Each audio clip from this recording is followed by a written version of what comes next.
Yo! What's up? Kamusta mga Marites? Long time no watch. Natupad na rin ang isa sa mga pinapangarap ko, ang makarating ng Japan. Grabe! Ang ganda pala rito. Ang ganda pala rito sa Eastwood, Quezon City. At dahil medyo nakakaluwag-luwag at wala na kaming makain, bibili tayo ng MacBook Pro. Ayun na siya. I am so excitement. Pero bago yan, punta muna tayo ng bangko. Hindi para mag-withdraw, kundi para... Ang galing mo, manang-mana sa kamay ni Hilda. Ikaw ang lookout, ako ang lilimas. Joke lang, meron talaga akong pakay kung bakit ako nandito. May kukuhain tayong isang mahalagang bagay. Tara, samahan niyo ako. Let's go! Nandito na nga tayo sa ating patutunguhan. At ito ang aking employer, isa sa mga gusto kong kumpanya. Kasi daw, maliit ang bigayan dito. Sa sobrang liit, manlalaki ang mga mata mo sa dami ng zero. Habang nag-aantay tinawag na yung aking pangalan. Alright, ito na nga. Tama ang inyong nakikita. Hindi tayo bibili, kundi papahiramin lang tayo ng MacBook Pro. Ayos, may bago na naman akong kabit. So paano? Uwian na? At syempre, huwag kalimutan yung ating pasalubong. Ayokong masikmuraan at mapatulog sa labas. So, tirahin na natin to habang mainit at malamig pa. At bago pa tirahin ng iba. Ayun, at nakauwi na rin ng safe sa bahay. Umakit na tayo at iset na natin itong bagong laptop. Let's go! Alright, buksan na yan. What's inside the paper bag? Syempre, yung ating MacBook Pro. Dahan-dahan lang at naku po, nakakalula ang presyo nito. Merong magic keyboard, magic mouse.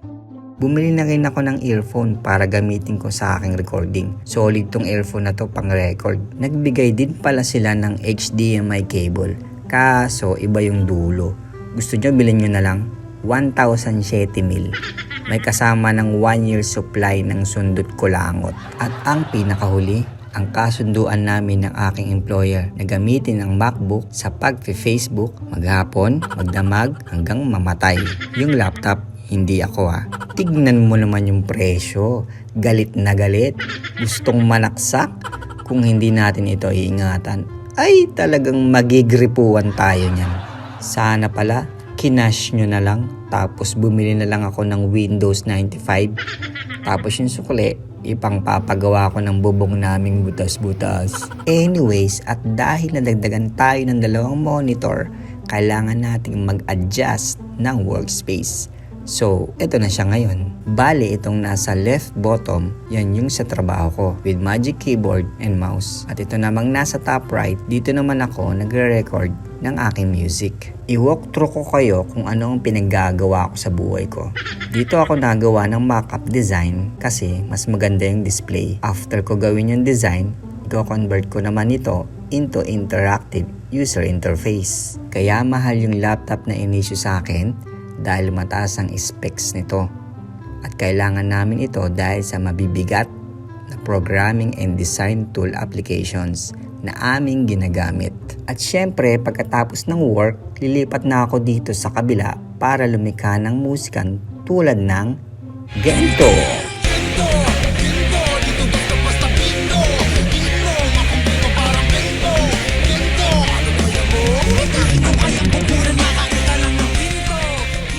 So paano mga Marites? Hanggang dito na lang. Hanggang sa muli!